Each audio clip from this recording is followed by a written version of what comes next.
ബി.ജെ.പിക്ക് തിരിച്ചടിയായി മണിപ്പൂരിൽ ബിരേൻ സിംഗിന്റെ നേതൃത്വത്തിലുള്ള സർക്കാരിനുള്ള പിന്തുണ പിൻവലിച്ച് സഖ്യകക്ഷിയായ ജെ.ഡി.യു. കലാപം തടയുന്നതിൽ സർക്കാർ പരാജയപ്പെട്ട സാഹചര്യത്തിലാണ് ജെ.ഡി.യുവിന്റെ നടപടി. അതേസമയം ജെ.ഡി.യു കേന്ദ്ര നേതൃത്വത്തിന്റെ അനുമതിയില്ലാതെ ബിരേൻ സിംഗ് സർക്കാരിനുള്ള പിന്തുണ പിൻവലിച്ചത് മണിപ്പൂർ യൂണിറ്റ് മേധാവിയെ സസ്പെൻഡ് ചെയ്തു ജെ.ഡി.യു.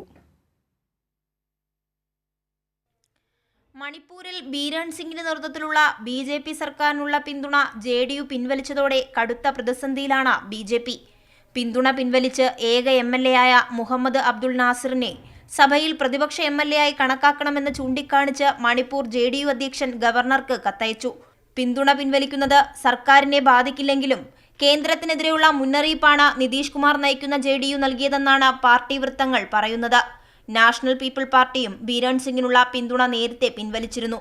2022 നിയമസഭാ തെരഞ്ഞെടുപ്പിൽ ജെ.ഡി.യു 6 സീറ്റുകൾ നേടിയെങ്കിലും മാസങ്ങൾക്ക് ശേഷം 5 എം.എൽ.എമാർ ബി.ജെ.പിയിലേക്ക് കൂറുമാറിയിരുന്നു. 60-അംഗ നിയമസഭയിൽ ബി.ജെ.പിക്ക് 37 അംഗങ്ങളാണ് ഉള്ളത്. നാഗ പീപ്പിൾസ് ഫ്രണ്ടിന്റെയും 5 എം.എൽ.എമാരുടെയും 3 സ്വതന്ത്രരുടെയും പിന്തുണയാണ് ബി.ജെ.പിക്കുള്ളത്.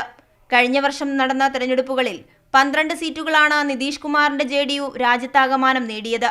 ലോക്സഭയിലെ 7ാമത്തെ വലിയ പാർട്ടിയും ബി.ജെ.പിയെ ഭൂരിപക്ഷത്തിലെത്തിക്കാൻ സഹായിച്ച പ്രധാന സഖ്യകക്ഷികളിലൊന്നുമാണ് ജെ.ഡി.യു.